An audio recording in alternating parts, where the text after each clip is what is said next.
Azizlar, Alloh uchun mana shu videoni oxirigacha ko'rib qo'yinglar. Oldimda o'tirgan 3,5 yoshli Muhammad Ali hozirda juda og'ir ahvolda. Azizlar, bu bolachaga siz bilan bizni yordamimiz kerak. Agar hammamiz birlashib, oz miqdorda bo'lsa ham ehson qilsak, shu bolani yashab ketishiga sababchi bo'lib qolamiz. Hozirda bu bolaga orttirilgan aplastik anemiyani o'ta og'ir turi tashxisi qo'yilgan. Azizlar, men hozir eshitdim, bu kasallik leykoz oqqon kasalligidan ham og'irroq ekan. Hozirda bu bolaga ilik o'tkazish operatsiyasini qilish kerak ekan. Operatsiya Turkiyada o'tkazilar ekan, narxi biroz qimmatroq ekan. Ana shu mablag'ni yig'ish uchun ota-ona hatto o'zi yashab turgan uyini ham sotuvga qo'ygan ekan. Lekin operatsiya uchun kerak bo'ladigan mablag' to'lmayapti. Hozirda operatsiyaning narxi Boburjon qancha edi? 150 ming atrofida deyishdi. Qancha yig'ildi? 10 ming dollar atrofida pul yo'q. 10 ming dollar atrofida yig'ilibdi. Alloh rozi bo'lsa hammangizdan. 10 ming ham juda katta pul. Lekin bir harakat qiladigan bo'lsak, 140 ming dollar ham yig'ib qo'yamiz. Hech kimni farzandi kasal bo'lmasin.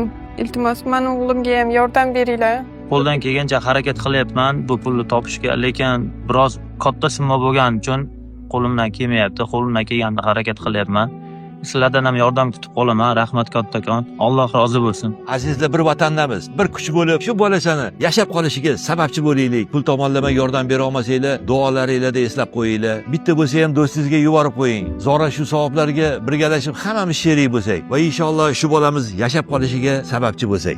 Azizlar, men Boburjonni va Muxlisa qizimni o'zini karta raqamini qoldiryapman. Hatto tagida telefon nomeri ham bor. Boburjonni o'ziga telefon qilib muloqotga chiqishingiz ham mumkin. Manzil Chilonzordagi gematologiyada. Hozir bilasizlar, mashinliklar juda ham ko'payib ketgan. Hatto karta raqamlarini o'zgartirib, boshqa joyga mablag'larni yo'naltirib yuborishligi ham mumkin ekan. Shuning uchun o'zligi bilan uchrashib, o'zligiga aloqaga chiqib, qo'lingizdan kelgancha yordaminglarni beringlar. Hammangizdan Alloh rozi bo'lsin.